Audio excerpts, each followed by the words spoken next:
पहला सवाल अब्बास हैदर साहब आपसे पूछना चाहती हूँ। अब्बास हैदर जी, क्या चल रहा है लखनऊ में? आदाब आदाब और दिल्ली में आपके एक दूसरे के बीच में टकराव। राहुल गांधी किसानों से मिलते हैं, अखिलेश को लेकर नहीं जाते। अखिलेश जी कांग्रेस की जानी दुश्मन पार्टी वाईएसआर-सीपी से मिलते हैं, राहुल को बता के नहीं जाते। और ममता बनर्जी और अखिलेश यादव में मिष्टी दोई का एक नया रेसिपी आ गया है, तो फिर देश में क्या राजनीति की रेसिपी बदलने वाली है? नाविका जी, कई सारे सवाल हो गए, लेकिन मैं एक बात बताना चाहता हूं आपको कि इंडिया गठबंधन के जितने भी सहयोगी दल हैं, सब एक मत हैं, सब एकजुट हैं और सब एक ही उद्देश्य के लिए काम कर रहे हैं। नाविका जी, जहां तक अखिलेश यादव जी का सवाल है, समाजवादी पार्टी और कांग्रेस का सवाल है, दोनों पार्टियों में हर विषय पे पूरी सहमति है। जहां तक आपने उत्तर प्रदेश के उपचुनाव की बात करी, उपचुनाव में क्या निर्णय लेना है ये शीर्ष नेतृत्व दोनों पार्टियों का सही समय पे तय कर लेगा। अभी तो तारीखें भी नहीं आई हैं चुनाव की, उपचुनाव की, लेकिन हम इस पे बात कर रहे हैं। आपने तृणमूल कांग्रेस की बात करी, आज देखिए कल्याण बनर्जी जी, तृणमूल कांग्रेस के तमाम सांसद क्या आज वहां नहीं मौजूद थे जब प्रदर्शन कर रहे थे इंडिया गठबंधन के सांसद? देखिए, ये इस प्रकार की न्यूज़ें, मुझे लगता है कोई आधार नहीं है इस प्रकार की न्यूज़ों का। जो इंडिया गठबंधन का कुनबा है, ये लगातार बढ़ता जा रहा है और आगे भी बढ़ता रहेगा। और जहां तक बजट का सवाल है, तो बजट में जिस प्रकार का भेदभाव हुआ है, बजट में जिस प्रकार के से हमारे देश के संघीय ढांचे को चोट पहुंचाने की काम किया गया है सरकार के द्वारा, वो किसी से छुपा नहीं है, वो हम सब देख रहे हैं। और मुझे लगता है एक स्वस्थ लोकतंत्र में ऐसी चीज स्वीकार्य नहीं है। जहां तक आंध्र प्रदेश और बिहार को जो स्पेशल पैकेज नहीं कहूंगा, अनाउंसमेंट, घोषणाएं दी गई हैं, क्योंकि भारतीय जनता पार्टी की सरकार, मोदी जी तो सिर्फ घोषणाएं देते हैं, वो सीधे सीधे टाइम बाय करने का एक प्रयत्न है, एक प्रयास है उनका, वो हम सब जानते हैं। लेकिन देखिए, सबसे महत्वपूर्ण सवाल यह है कि आज जो हमारे देश का जो बजट आया है वो किस ओर जा रहा है, क्योंकि वो फिर एक वादों का पुलिंदा है और कुछ चीजें तो सिर्फ कॉपी पेस्ट हो गई हैं। अगर हम सवाल पूछते हैं कि भाई आप उत्तर प्रदेश की बात करते, देखिए आपके बगल में जो है जेवर एयरपोर्ट बन रहा है। अभी देखिए परसों रिपोर्ट आई, जो इकोनॉमिक सर्वे आया है केंद्र सरकार का, वो क्या कह रहा है कि जेवर एयरपोर्ट में जो है सही पैसा नहीं है, इस वजह से जमीनों को एक्विजिशन, अधिग्रहण नहीं हो पा रहा है, उसमें धीमी है गति। ये इस प्रकार की चीजें जो सरकार के प्रोजेक्ट हैं, जो हमारे प्रदेश के प्रोजेक्ट हैं, उनमें ही गति धीमी है। और आप सिर्फ टाइम उस पर भी चर्चा करेंगे, लेकिन अब्बास हैदर भाई, सब कुछ ठीक है, आप भाई भाई में बहुत प्यार है, अखिलेश जी और राहुल जी में बहुत प्यार है, तो 5 सीटें दे दीजिए ना। उपचुनाव में 10 सीटें हैं जो इलेक्शन में जाएंगी, 5 दे दीजिए, भाई का इतना तो हक है ही। नाविका जी, 5 सीटें दे, नाविका जी क्या देना है क्या नहीं देना, वो तो निर्णय इंडिया गठबंधन ले ही लेगा, वो आपस में तय कर लेंगे। ये चीजें मीडिया में तो नहीं आएंगी, ये चैनल पे तो नहीं तय होगा। अच्छा ठीक है, तो फिर जो मीडिया में आया है शहजाद पूनावाला जी, उस पर जवाब दे दीजिए। कल मल्लिकार्जुन खड़गे के घर पर इंडिया अलायंस की बैठक हुई, वहां समाजवादी पार्टी से कोई नहीं गया। आज सुबह अखिलेश जी प्रोटेस्ट में तो आए, लेकिन बाद में निकल कर चले गए जानी दुश्मन वाईएसआर-सीपी के प्रोटेस्ट पर, जहां पर कांग्रेस का कोई नहीं गया। और साथ में अलग एक मिष्टी दोई बन रही है कलकत्ता में, जहां तृणमूल कांग्रेस के साथ बातचीत चल रही है। सब कुछ ठीक है, बस जुटे हुए हैं तो मोदी को हटाने के लिए जुटे हुए हैं। क्या आपको सब कुछ ठीक नजर आ रहा है? क्योंकि हमारे भाई लखनऊ से हैं तो शेर से शुरू करता हूं। जिसे समझा था जन्मों का रिश्ता, वो निकला लम्हा जवानी का।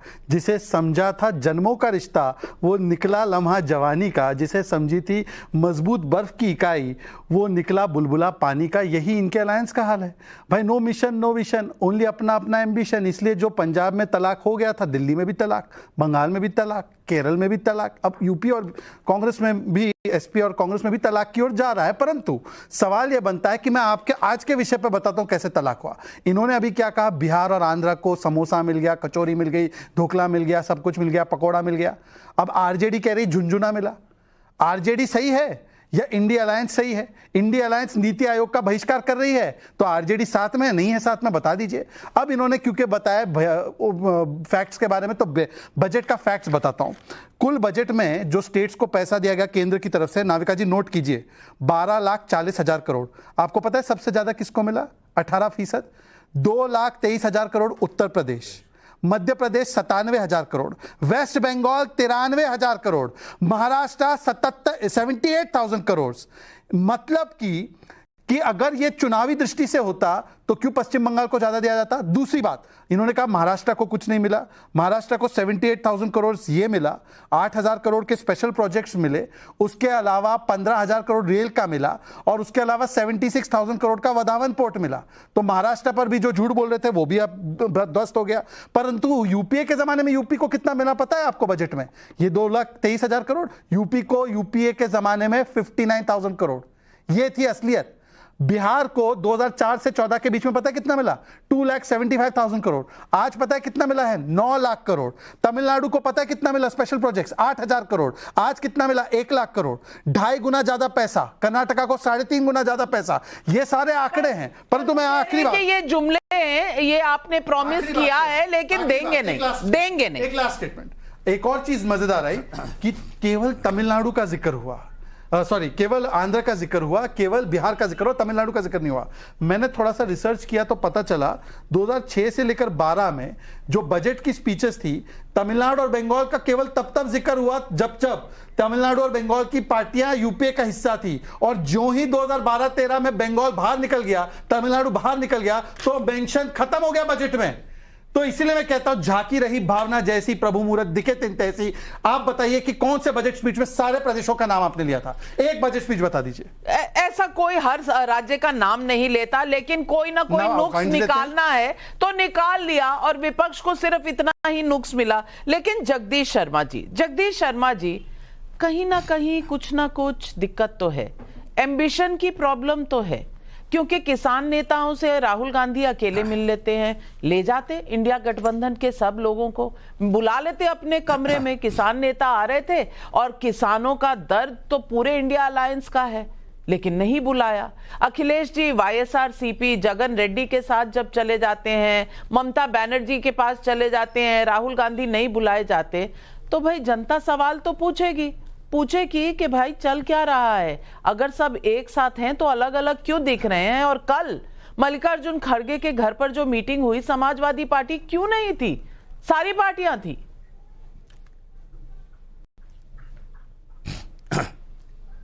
नाविका मैडम जी, सबसे पहले तो मैं आपको सावन के महीने की हार्दिक बधाई देता हूं।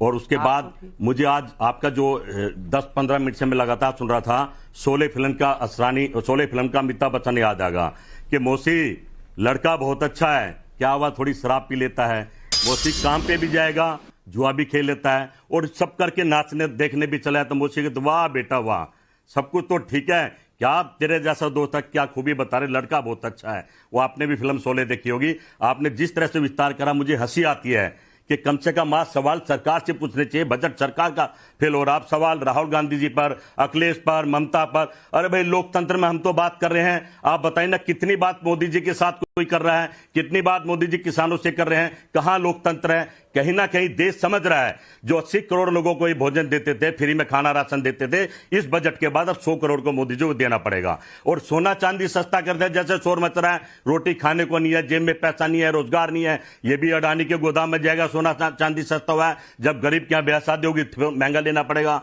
घर हर राज्य में अडानी के गोदाम बढ़ रहे बड़े बड़े।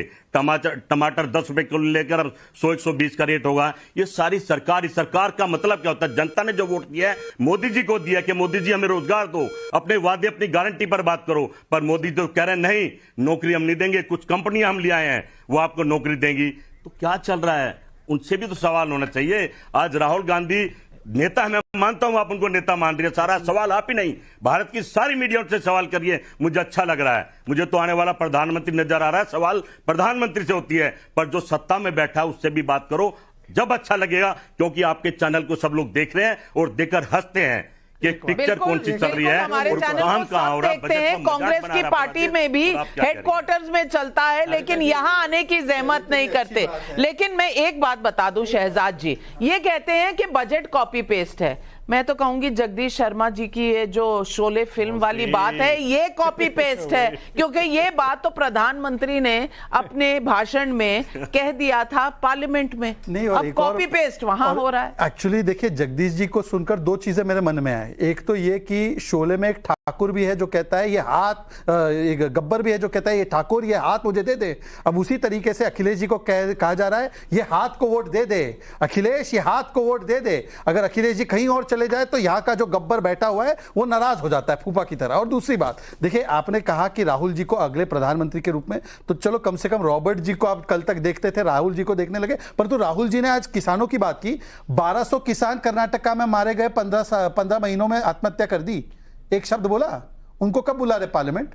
एमएसपी के नाम पर जो ठगाई, केरल में एमएसपी ही नहीं है, उनके बारे में कब आवाज उठा रहे राहुल जी? बताइए जरा। पंजाब में एमएसपी में मूंग की किसानों की ठगाई हुई, कब आवाज उठा रहे बताइए एक बार। तेलंगाना में किसान ने आत्महत्या कर दी कैमरे के सामने और कहा कि कांग्रेसियों ने मेरी जमीन छीन ली, कब उठा रहे उनकी आवाज? एक बार बता दीजिए। जगदीश जी जवाब दीजिए। अच्छा गब्बर, सॉरी, शहजाद पुणेवाला भाई, आप सुबह शाम तक टेलीविजन पर रहते हैं। आप तो राहुल गांधी की भारत जोड़ो यात्रा का भी बहिष्कार कर रहे थे, नया यात्रा के। राहुल गांधी तो है एक नेता जो आवाज उठा रहा है, वो ललकार रहा, डरो मत, हम आपके साथ हैं, पूरा देश के साथ है। आप देखो ना, पूरा देश साथ चल रहा है। अब्बास हैदर साहब, यानी कि सिर्फ राहुल गांधी उठा रहे हैं, अखिलेश यादव में दम नहीं है। जगदीश शर्मा जी का ये कहना है, अखिलेश यादव जी कुछ नहीं कह पा रहे क्या? मैं तो नहीं, नाविका जी उनका बिल्कुल ये नहीं कहना है। आप उनके मुंह में शब्द मत डालिए। पूरा इंडिया गठबंधन एक साथ है और इस प्रकार की देखिए ना, ये सब करने से कोई आवश्यकता नहीं पड़ेगी।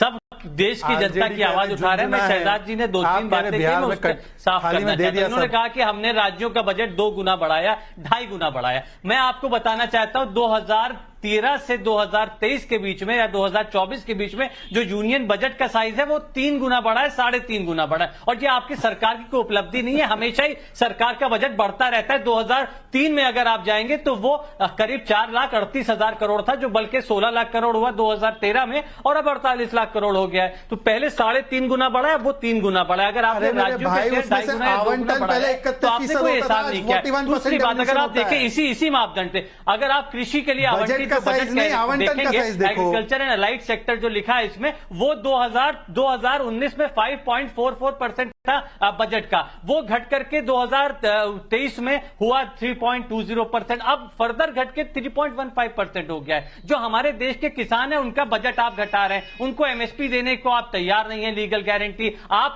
स्वामीनाथन फॉर्मूले की तो बात छोड़ दीजिए। आज जब किसान पार्लियामेंट में एक स्वामीनाथन रिपोर्ट आई कब थी मान्यवर, वो बताओ। आपने पार्लियामेंट के स्वामीनाथन रिपोर्ट आई थी जब यूपीए सरकार में थी और आप उस पर बैठे रहे थे 8 साल। आज आप उपदेश दे रहे हैं अब्बास हैदर साहब। थोड़े तथ्य चेक कर लें। जिस तरह जगदीश शर्मा जी आपको कहूंगी, आपने जेवर एयरपोर्ट की बात कही, मेरे पास इकोनॉमिक सर्वे है, मैं जेवर एयरपोर्ट सर्च कर रही हूं, एक शब्द नहीं मिला। अगर आपने पढ़ा है, देखा है तो पेज नंबर बता दीजिए ताकि हम चेक कर लें, क्योंकि हम बिना फैक्ट चेक किए कोई फैक्ट इस शो पर जाने नहीं देते। किस जगह पर, किस पेज नंबर पर आपने जेवर एयरपोर्ट ये कह रहे हैं कि हमारे को पैसे नहीं है क्योंकि हम खरीद नहीं रहे, तो जरूर बताइएगा। लेकिन हर्षवर्धन त्रिपाठी, ये सारा जो माहौल बनाया जा रहा है, ये चुनाव से पहले भी बनाया गया था और अब विपक्ष संसद में भी। दिखा देता हूं आपको, नाविका जी बताएं कौन से पेज नंबर 440, पेज नंबर 440, ठीक है, हम चेक कर रहे हैं। Page number 440, 12.64 land related.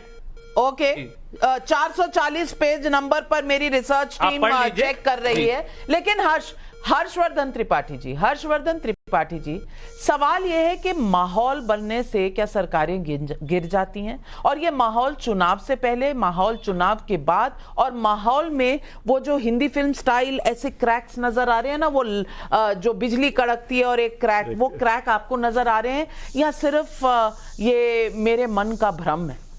लेकिन नविका जी, एक तो सबसे पहले एक घनघोर आपत्ति वाली बात है जो आज विपक्ष के प्रदर्शन से संबंधित है। उन्होंने इस बजट को एंटी कॉन्स्टिट्यूशनल कहा है। आप संविधान, लोकतंत्र और चुनाव ये सब एक दूसरे से इंटर रिलेटेड हैं। एक चुनी हुई सरकार आ गई, पूर्ण बहुमत की सरकार है, प्री पोल अलायंस है, उसका बजट आता है। आप उस बजट में कह सकते हैं कि भाई हमको नहीं मिला, इनको ज्यादा मिल गया, लेकिन उसको असंवैधानिक या संविधान विरोधी कहना ये आपकी उस मानसिकता को दिखाता है। पूरे चुनाव आप उसी में रहे और अभी भी आप उस मन स्थिति से, उस मानसिकता से बाहर नहीं आ रहे हैं। इसका देश को विरोध करना चाहिए। असंवैधानिक बजट को कहना गलत है, पहला। दूसरी जो महत्वपूर्ण बात है, ये जो सारी पार्टियां हैं, इनका द्वंद्व आप समझिए। राहुल गांधी को लगता है कि कहीं अखिलेश यादव नेता बन गए, सबसे बड़े राज्य से आते हैं, 80 सीटों वाला राज्य है, 37 उनके पास है, तो कहीं ऐसा ना हो कि हमारा मोमेंटम थोड़ा कमजोर पड़ जाए। और जिन नेताओं से वो मिलने गए, ये लोगों को भूल गया होगा, पिछली सरकार में पीयूष गोयल, अर्जुन मुंडा और नित्यानंद राय, ये तीनों मंत्री दिल्ली से गए थे, चंडीगढ़ पहुंचे थे, 3 बार वार्ता की थी और इन्हीं किसान नेताओं ने कहा था कि अच्छा ठीक है, हमें फॉर्मूला मान लेते हैं। 5 उपज पर एमएसपी की गारंटी सरकार ने दी। इन्होंने कहा 48 घंटे में बताते हैं, लौट के गए, कहा ना हमारी यूनियन नहीं मानती है। तो ये भगोड़े लोग हैं, ये किसान राजनीति के नाम पर देश के किसानों का बुरा कर रहे हैं। और तीसरी बात जब आती है कि किस राज्य को क्या मिला, अभी तो सब बता रहे थे कि दक्षिण के साथ बड़ा भेदभाव भारतीय जनता पार्टी की सरकार करती है, अब कह रहे हैं सब उठा के आंध्र प्रदेश को दे दिया। तो भैया जो देना चाहिए था वो क्यों नहीं दिया? और आज जो जगन मोहन रेड्डी दिख रहे हैं अखिलेश यादव के साथ, 10 साल तक इसी मोदी की सरकार से इतने बिल पास कराए राज्यसभा में मदद की, क्यों नहीं ये सब मांगा था?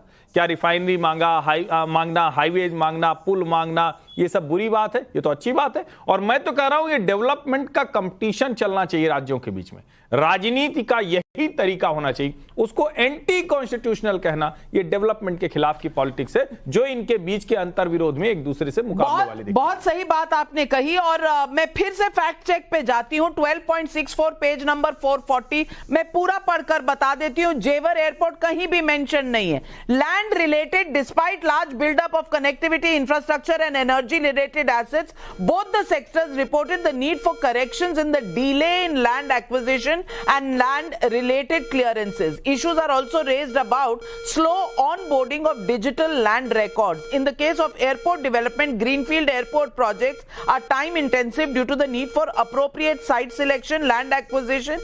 कहीं भी जेवर का नाम नहीं है, सिर्फ ये बताया है कि इन चीजों में समय लगता है, लग रहा है, काम जारी है, डिजिटाइजेशन लैंड रिकॉर्ड्स के नहीं है, जेवर का नाम भी नहीं है। अब्बास हैदर साहब, इस तरह से भटकाना सही नहीं है। फैक्ट पर बात कीजिए। आपने जेवर एयरपोर्ट कहा था, जेवर एयरपोर्ट का मेंशन नहीं। आपने कहा होता कि एयरपोर्ट के लैंड एक्विजिशन में देरी हो रही है, मैं मान लेती, लेकिन जेवर एयरपोर्ट की लैंड एक्विजिशन में देरी है, पैसे नहीं है, ऐसा कोई फैक्ट इस इकोनॉमिक सर्वे की रिपोर्ट में नहीं है। नाविका जी, एयरपोर्ट लैंड एक्विजिशन की देरी की बात है। मैं आपको जेवर एयरपोर्ट की स्पेसिफिक रिपोर्ट दिखा रहा हूं। आप लगातार देखिए किस प्रकार से किसान वहां पे लैंड एक्विजिशन को अप्रोच कर रहे हैं, क्योंकि पैसा नहीं अब्बास हैदर, आप ऐसा लगता है, आप देखिए अभी 2 महीने पुरानी खबर है ये, जरूर किसी फिल्म के स्क्रिप्ट राइटर बनने योग्य हैं, क्योंकि कहानी आप अच्छी बना लेते हैं, कहानी आप अच्छी बना लेते हैं, और ये सही बात है। बिल्कुल कहानी की। नाविका जी, जेवर एयरपोर्ट का नाम भी नहीं है, लेकिन पब्लिक के सवाल आ रहे हैं। और उधर तौसीफ खान साहब से मेरा सवाल है। तौसीफ खान साहब, राहुल गांधी से ममता बनर्जी इतना क्यों कट रही हैं? बुला लेती ना, बुला लेती, उन्हें भी शहीद दिवस था, नहीं बुलाया।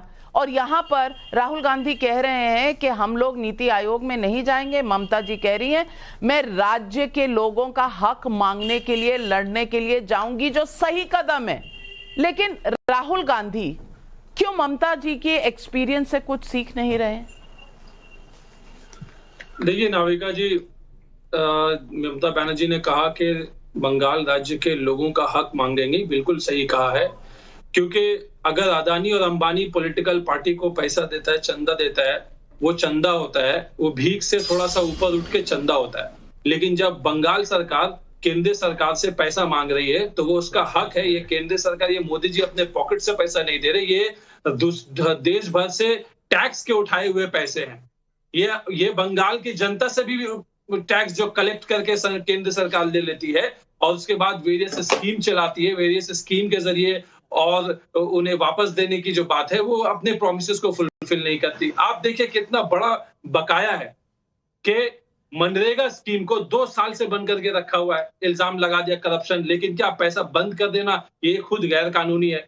आप प्रधानमंत्री आवास योजना में मैं बिल्कुल सही मानती हूँ ममता बनर्जी को ये मुद्दे उठाने चाहिए नीति आयोग में, लेकिन राहुल गांधी ममता दीदी के साथ खड़े होकर नीति आयोग में क्यों नहीं ये मुद्दे उठाना चाहते, क्यों बॉयकॉट कर रहे हैं? सवाल ये है और पब्लिक ये भी सवाल पूछ रही है। शुभम यादव का प्रयागराज से सवाल है, मेरा सवाल कांग्रेस पार्टी से है कि भले ही लोकसभा चुनाव में आपका प्रदर्शन पिछले से बेहतर रहा है, लेकिन ये तो सत्य है कि यूपी में आपने अधिकांश सीटें समाजवादी पार्टी के साथ की वजह से जीती हैं।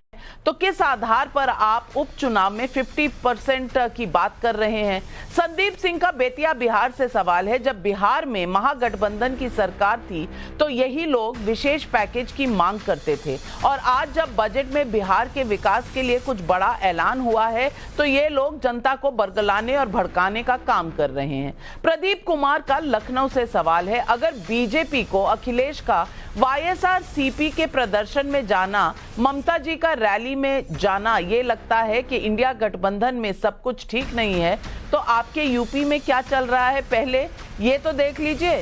संजय निषाद और अनुप्रिया पटेल के बारे में क्या कहेंगे? ये सवाल पब्लिक सब पूछती है। अब्बास हैदर, क्या कांग्रेस आज इतनी बड़ी हो गई उत्तर प्रदेश में कि बराबर की हिस्सेदार हो गई? नमिता जी, बराबरी यहाँ देखिए, हमारे गठबंधन में तो सभी सहयोगी बराबर हैं, लेकिन कौन किस सीट पे लड़ेगा, कितनी सीट पे लड़ेगा, इससे कोई दल छोटा बड़ा नहीं हो जाता। और ये मैं पहले भी कह चुका हूँ, सही समय पे निर्णय ले लिया जाएगा कि उपचुनाव में कौन लड़ रहा है कौन नहीं लड़ रहा है। दूसरी बात, नाविका जी ये बात कर रहे थे कि भाई तलाक हो रही है, अरे भाई अपने सहयोगियों के लिए तो देखिए ना, उनको अपील करने के लिए इनको क्या क्या करना नहीं। आप अपने सहयोगी देखिए, शहजाद पूनावाला जी उत्तर प्रदेश में, पैकेज तो नहीं दिया, आप अखिलेश की चिंता ना करें। मैं अब जवाब देता हूँ, आंध्र की इन्होंने बात की। अब्बास हैदर जी, समय कम है इसीलिए। अब्बास जी, आपने आंध्र की बात की। अरे भाई, आपने आंध्र साल में जब बैसाखी सरकार बनी, चलिए मैं जवाब तो दे दूं। आप देखिए, अब मुझे ओके शहजाद जी, बैसाखी सरकार आपकी जहां 2 बैसाखियां हैं, इनके कितने बैसाखी हैं इंडिया में, ये गिनकर बता। एक ही वाक्य में जवाब देता हूं। हम तो हमारे बैसाखी सरकार के लोगों को अपील कर रहे हैं। कांग्रेस के मैनिफेस्टो में एक ही स्टेट का नाम है आंध्रा, कि उसको स्पेशल स्टेटस देना। किसी और कांग्रेस के मैनिफेस्टो में किसी और प्रदेश का जिक्र नहीं है। अभी फैक्ट चेक कीजिए, कांग्रेस 1-2 यूनियन टेरिटरी का नाम है, एक ही स्टेट का नाम है। अब आप बताइए, आप किसको अपील कर रहे थे? बिल्कुल, ये पूरी घटनाक्रम पर हमारी निगाहें रहेंगी, देखते रहेंगे। वक्त खत्म हो गया जगदीश जी, फिर किसी और दिन इसी पर चर्चा करेंगे। आज सबका धन्यवाद करते हुए लेती हूं आपसे इजाजत।